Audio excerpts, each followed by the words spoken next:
नमस्कार, आप देख रहे हैं इंडिया न्यूज राजस्थान। आपके साथ मैं हूं मोनिका जायसवाल। राजस्थान में चुनाव को लेकर राजनीतिक सरगर्मियां तेज होने चली है और एक तरफ जहां कांग्रेस उदयपुर में चिंतन शिविर कर रही है, तो वहीं दूसरी तरफ बीजेपी अध्यक्ष जेपी नड्डा राजस्थान के 2 दिवसीय दौरे पर सूरतगढ़ पहुंचे हैं।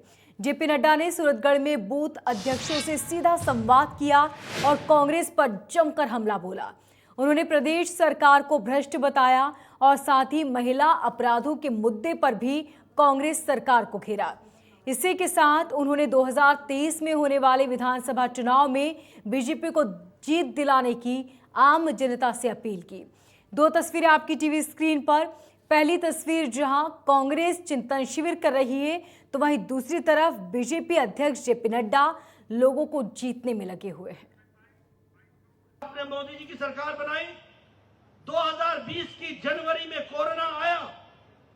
2020 के अप्रैल में टास्क फोर्स बैठा और 9 महीने के अंदर मोदी जी ने एक नहीं 2-2 वैक्सीन बना करके देश को दी। ये मैं इसलिए बोल रहा हूं कि ये जवाबदेह सरकार है, ये रिस्पॉन्सिबल सरकार है। कभी सोचा था कि भारत वैक्सीन बनाएगा और एक नहीं 2-2 वैक्सीन बनाएगा? महिलाओं के ऊपर उत्पीड़न, हमारे नेशनल जो क्राइम रिपोर्ट ब्यूरो है उसमें के अनुसार 2019 और 2020 में नंबर 1 है country against women atrocity. Rajasthan में जो है देश में नंबर 1 पर खड़ा है विमेन एट्रोसिटी। हमारे नेशनल क्राइम रिपोर्ट जो ब्यूरो का रिपोर्ट है उसके अनुसार शेड्यूल ट्राइब्स को नंबर 2 है देश में जहां शेड्यूल ट्राइब पर अत्याचार हो रहा है। अगर मैं बात करूं तो तीसरे नंबर पर राजस्थान है दलितों के ऊपर अत्याचार में, तीसरे नंबर पर खड़ा। 22% जो सारे दुनिया में देश में रेप केसेस रिकॉर्ड होते हैं उसमें से 22% राजस्थान में है। 18 रेप प्रतिदिन होते हैं। बीजेपी अध्यक्ष जेपी नड्डा ने सूरतगढ़ में भले ही कांग्रेस पर निशाना साधा हो, लेकिन उनके इस दौरे के असल मायने कुछ और ही है। सियासी गलियारों में खबर है कि जेपी नड्डा राजस्थान बीजेपी में चल रही गुटबाजी और अंदरूनी कलह को खत्म करने और पार्टी नेताओं को एकजुट करने के लिए आए हैं। बीजेपी में सीएम पद के 4 से ज्यादा दावेदार हैं। ऐसे में बीजेपी आलाकमान चुनाव से पहले सभी नेताओं को एक कतार में खड़ा करना चाहती है। प्रदेश बीजेपी में चल रही खींचतान, गुटबाजी और अंदरूनी कलह को दूर करने के लिए जेपी नड्डा राजस्थान आए हैं। तो अब ये सवाल बनता है कि नड्डा बीजेपी के चुनावी मिशन राजस्थान से पहले पार्टी नेताओं को एकजुट करने के मिशन में कामयाब हो पाएंगे या फिर नहीं। हमारे साथ खास मेहमान जुड़ेंगे बीजेपी नेता सुरेश गर्ग और कांग्रेस नेता सुमेर चारण। आप सब दोनों का बहुत स्वागत है। सबसे पहले सुरेश जी आपके पास आना चाहूंगी और जानना चाहूंगी कि आखिर जो जेपी नड्डा पहुंचे हैं राजस्थान में, उसकी असल वजह क्या है?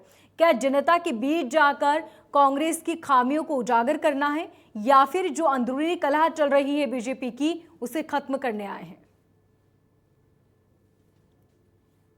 देखिए मोनिका जी, आज जेपी नड्डा जी 2 दिवसीय दौरे पर बीकानेर संभाग के अंदर आए। आज सूरतगढ़ के अंदर जो बूथ अध्यक्ष संकल्प सम्मेलन जो है उन पे और कार्यकर्ताओं को उन्होंने संबोधन किया। तो हमारे बूथ अध्यक्षों को और जो पन्ना प्रमुख है उसको मजबूती करने के लिए आज जेपी नड्डा जी ने संबोधन किया। और जो राजस्थान के अंदर जिस तरह की दुर्गति राजस्थान के अंदर पिछले 3 साल के अंदर हुई है, भ्रष्टाचार चरम सीमा पे, रेप के जो कांड हो रहे हैं राजस्थान के अंदर, मंत्री का बेटा उसमें बोल रहे हैं, ये सब चीजें राजस्थान के अंदर दिख रही है।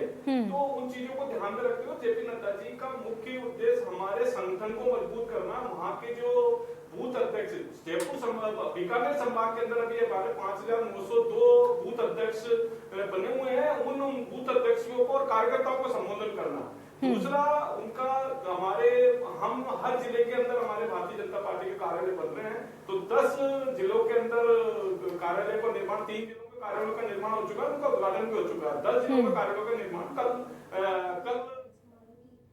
नहीं। सुरेश जी मेरा सवाल ये है, परेशान है कांग्रेस से।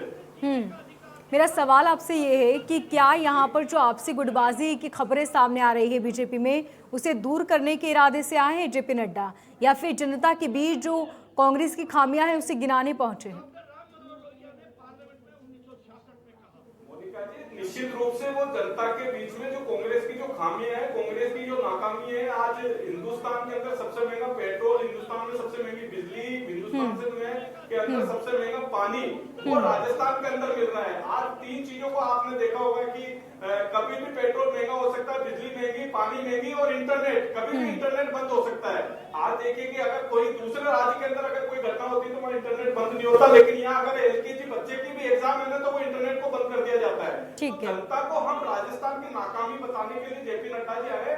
भारतीय जनता पार्टी में किसी प्रकार की गुटबाजी नहीं है और न कोई गुटबाजी है, उस तरह का कुछ नहीं है। केवल हम जेपी नड्डा जी का है तो हमारे कार्यकर्ताओं को संबोधन और बीकानेर संभाग के अंदर जो बूथ अध्यक्ष है उनको। ठीक है, कांग्रेस नेता सुमेश जी हमारे साथ जुड़े हुए हैं। सुमेश जी, आप क्या कहना चाहेंगे? मैं ये कहता हूँ कि आदरणीय नड्डा साहब यहाँ पधारे हैं, राजस्थान में उनका स्वागत है, अभिनंदन है उनका। और मैं आशा भी करता हूँ कि पार्टी अलाकमान कोई भी हो, चाहे कांग्रेस पार्टी का हो चाहे भारतीय जनता पार्टी का हो, वर्तमान समय में राजस्थान के जो बिगड़े हालात हैं वो बिगड़े हालात पार्टी वाइज केवल बीजेपी के हैं। राजस्थान सरकार की जो सुशासन प्रणाली है ये लगातार कार्य कर रही है, जिसका तो ताज़ा उदाहरण उपचुनाव में हमारी बढ़त को लेके सब लोगों को अवगत है। वर्तमान समय में बहुत बड़ा एक गुट भारतीय जनता पार्टी का एक अलग गुट अलग रास्ते पे चल रहा है। वो मैं कहूँगा कि वसुंधरा राजे के रूप में बहुत बड़ा इनको ये मैनेज नहीं कर पा रहे अभी। और आदरणीय हो सकता है आदरणीय प्रधानमंत्री जी ने इनको या अमित शाह जी ने इनको भेजा हो नड्डा जी को कि आप जाइए और राजस्थान की स्थितियां या राजस्थान का मौसम अनुकूल करके आइए।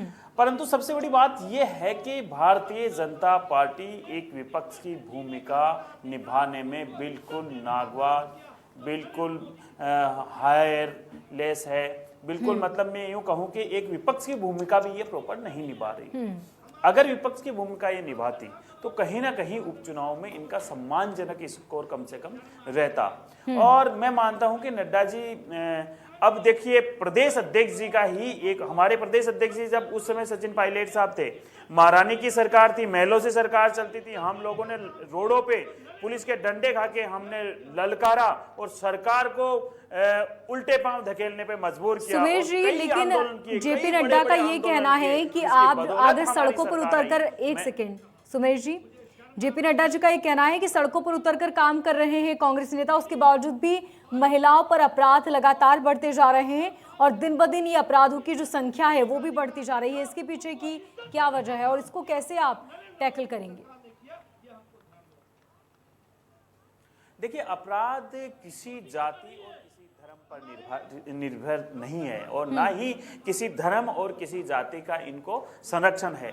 मैं मानता हूं अपराध में चाहे हिंदुस्तान का लेवल हो चाहे हिंदुस्तान के राज्य राजस्थान का हो, अपराध बढ़ोतरी होना बहुत बड़ा चिंता का विषय है। परंतु मैं आपको एक चीज से अवगत करवाना चाहता हूं कि जितने भी अपराध हुए हैं या जितने भी हमारी कांग्रेस गवर्नमेंट के रहते हुए जितने भी कुछ गलत कार्यकलाप हुए हैं उन पे तुरंत एक्शन लेने वाली अगर कोई पार्टी है तो वो केवल कांग्रेस पार्टी है। मैं इस डिबेट के माध्यम से सभी जनता को भी ये अवगत करवाना चाहता हूं कि हमारी कांग्रेस पार्टी ही एक इकलौती पार्टी है। पुराने समय में आप जाके देखिए ना, वसुंधरा जी के टाइम में कौन से ऐसा मंत्री था जो स्वतंत्र था, जो ये कह सके कि हाँ ठीक है ये आदेश पार्टी था। विधायकों की सुनवाई नहीं होती थी, हमारे एक एक कार्यकर्ताओं की, हमारे एक एक जनता के एक एक प्रतिनिधि की सुनवाई होती है और तुरंत एक्शन होता है। प्रशासन का एक भी बंदा तानाशाही रवैया नहीं अपना सकता। आप देखिए जिसी की बदौलत है पूरे राजस्थान में जनता का समर्थन कांग्रेस के पक्ष में।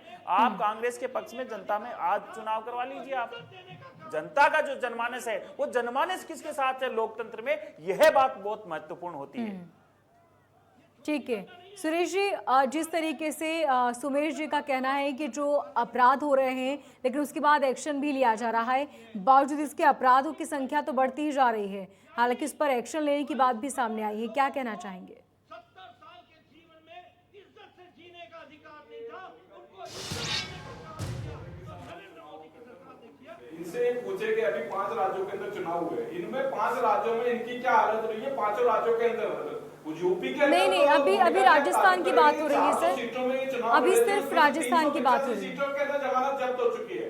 तो मैं मोदी, हाँ तो मैं उस पे आ रहा हूँ। जहां तक अपराध की बात है, डॉक्टर अर्चना शर्मा ने सुसाइड किया था करोल उस लालचौक के अंदर। अब आप ये बताइए कि जो मुख्य आरोपी उनको पकड़ा नहीं जा रहा है। करौली के अंदर दंगे है, उसमें मखलूर खान है, उसको पकड़ा नहीं जा रहा। आज 1.25 महीना हो गया, वो अंडरग्राउंड है क्योंकि इनका संरक्षण प्राप्त है। आज इन्होंने तुष्टीकरण की राजनीति राजस्थान के अंदर कर रहे हैं। करौली के अंदर दंगा हुआ, आपके राजगढ़ के अंदर हिंदुओं 300 साल पुराने मंदिर को इन्होंने गिराया। अब जोधपुर के अंदर आप ये कहना चाह रहे हैं कि अपराधियों को कांग्रेस संरक्षण दे रही है? तो आप ये बताइए कानून व्यवस्था राजस्थान के अंदर कहाँ है?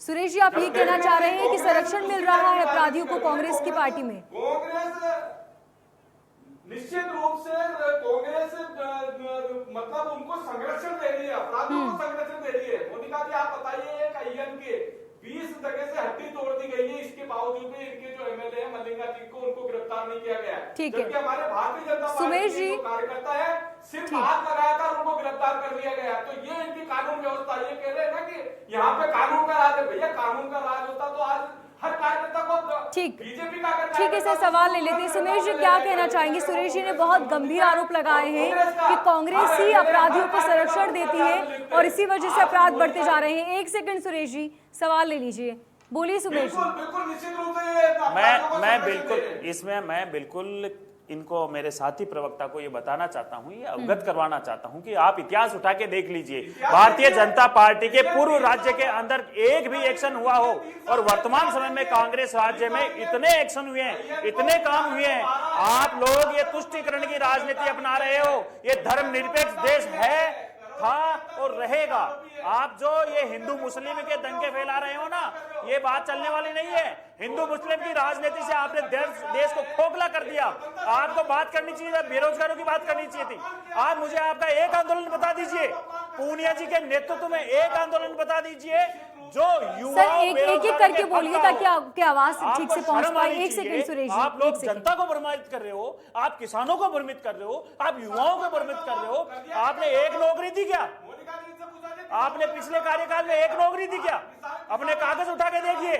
आप लोग सुनिए मेरी बात, केंद्र सरकार को जाके ये अवगत करवाओ सिलेंडर क्या भाव है, डीजल पेट्रोल क्या भाव है, किसान किस रूप में सिंचाई करेगा, बिजली के कोयलों की दलाली कर ली है आप लोगों ने।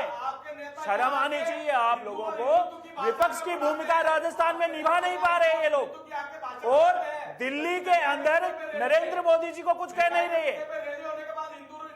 ठीक है सुमेश जी, जो अपराध आजकल दंगे जो हो रहे हैं हिंदू मुस्लिम के, उसके पीछे की वजह आप क्या समझते हैं? किस वजह से ये अपराध बढ़ने लगे? हालांकि अपराध पहले भी होते थे, दंगे पहले भी होते थे। भारतीय जनता पार्टी, उसके पीछे भारतीय जनता पार्टी, हिंदू मुस्लिम दंगे के पीछे भारतीय जनता पार्टी, हिंदू मुस्लिम दंगों के खिलाफ बीजेपी, हिंदू मुस्लिम दंगे हो रहे हैं उसका एक ही रीजन है, भारतीय जनता पार्टी। दंगों का कारण भारतीय जनता पार्टी। ठीक है सुमेश जी, सुरेश जी सवाल लेते हैं। सर आप एक एक करके बोलिए ताकि आपकी आवाज पहुंच पाए। आप दोनों अगर एक साथ बातें करेंगे तो नहीं पहुंच पाएगी आवाज।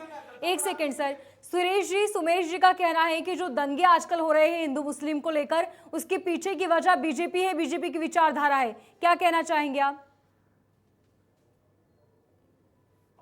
जनता पार्टी की कोई विचारधारा नहीं है, भारतीय जनता पार्टी की नहीं है। ये सोची समझी साजिश होती है। आप मुझे बताइए कि अगर मान लो एक ही तरीके के जोधपुर के अंदर पत्थरबाजी होती है, एक ही तरीके का अगर जोधपुर के अंदर पत्थरबाजी होती है, तो ये क्या इनकी इंटेलिजेंस फेलियर नहीं है क्या?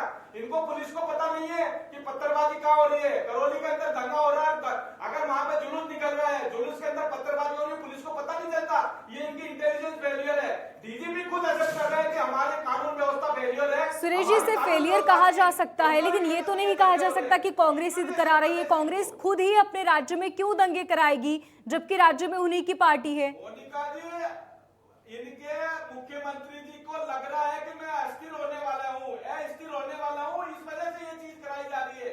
इनके मुख्यमंत्री को एक साथ डर लग रहा है कि कहीं मैं अस्थिर होने वाला हूँ, इसलिए इस राजस्थान के अंदर जो एक बेचारा मतलब भोला वाला इंसान है, क्या दंगे, सुरेश जी, तो क्या दंगे होने से पार्टी नेता को इसका कुछ फायदा होगा? अगर दंगे होंगे उस राज्य में और उस राज्य के सीएम को फायदा हो सकता है इससे।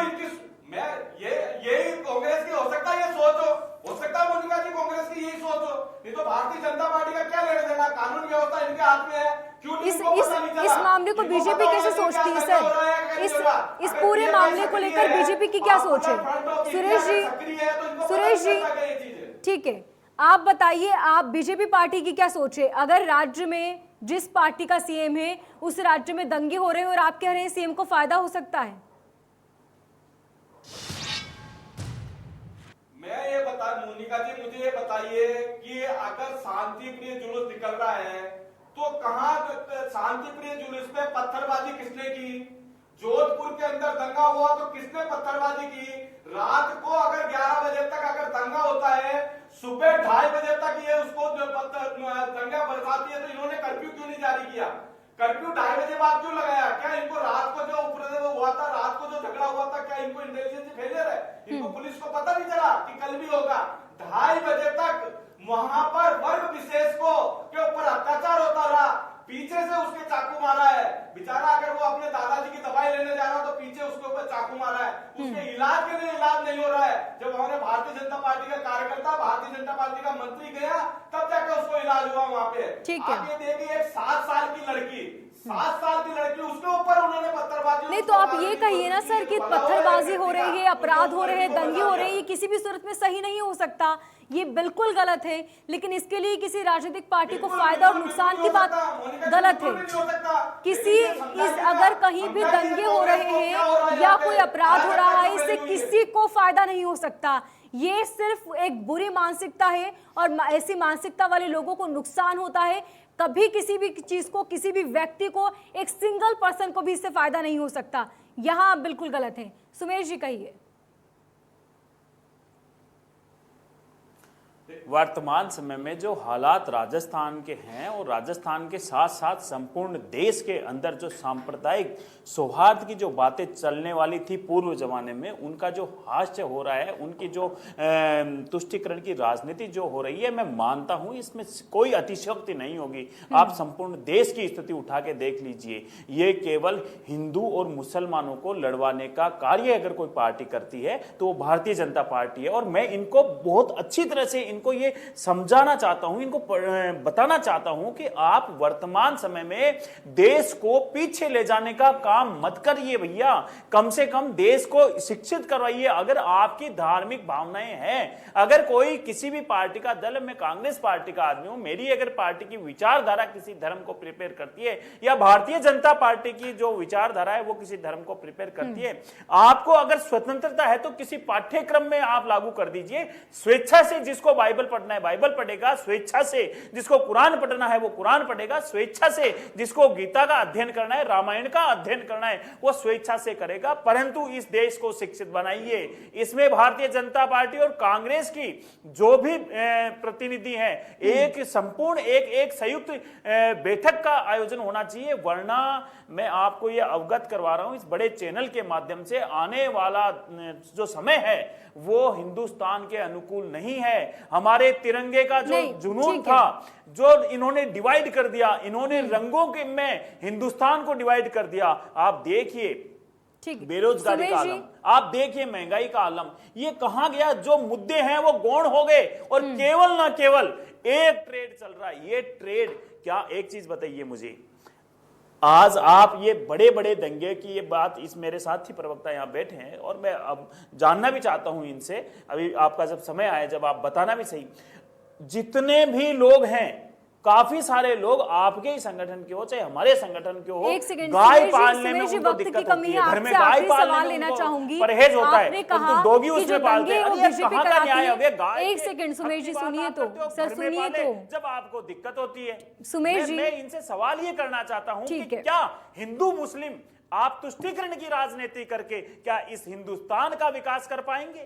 क्या इस मेरे भारत का वापस पुनः सोने की चिड़िया का निर्माण कर पाएंगे? ठीक है। यही हिंदू प्रधान देश है। सुमेश जी सुनिए सर, समय की कमी है, आपसे एक आखिरी सवाल लेना चाहूंगी। आपने कहा कि बीजेपी दंगे कराती है, तो फिर आप अलर्ट क्यों नहीं है? सर एक सेकेंड, परंतु सुमेश जी, आप सुन नहीं पा रहे लगता है हमें। मेरी बात होगी। सुमेश जी, वक्त की कमी है, एक आखिरी सवाल आपसे लेना चाहूंगी। आपने कहा कि जो दंगे कराती है वो बीजेपी कराती है, बीजेपी की मानसिकता की वजह से दंगे होते हैं, तो आपकी पार्टी अलर्ट क्यों नहीं है? क्यों बार बार दंगे हो रहे हैं? वहां पर क्यों पुलिस ज्यादा संख्या में तैनात नहीं होती इसी जगह पर जहां दंगे होने की संभावना है? देखिए, मैं ये अवगत इन्हीं को ही करवाना चाहता हूं। क्या अगर मेरे को रामायण और मेरे को पढ़नी है गीता, तो क्या मैं मेरे घर में नहीं पढ़ सकता? क्या मेरे घर में नहीं पढ़ सकता?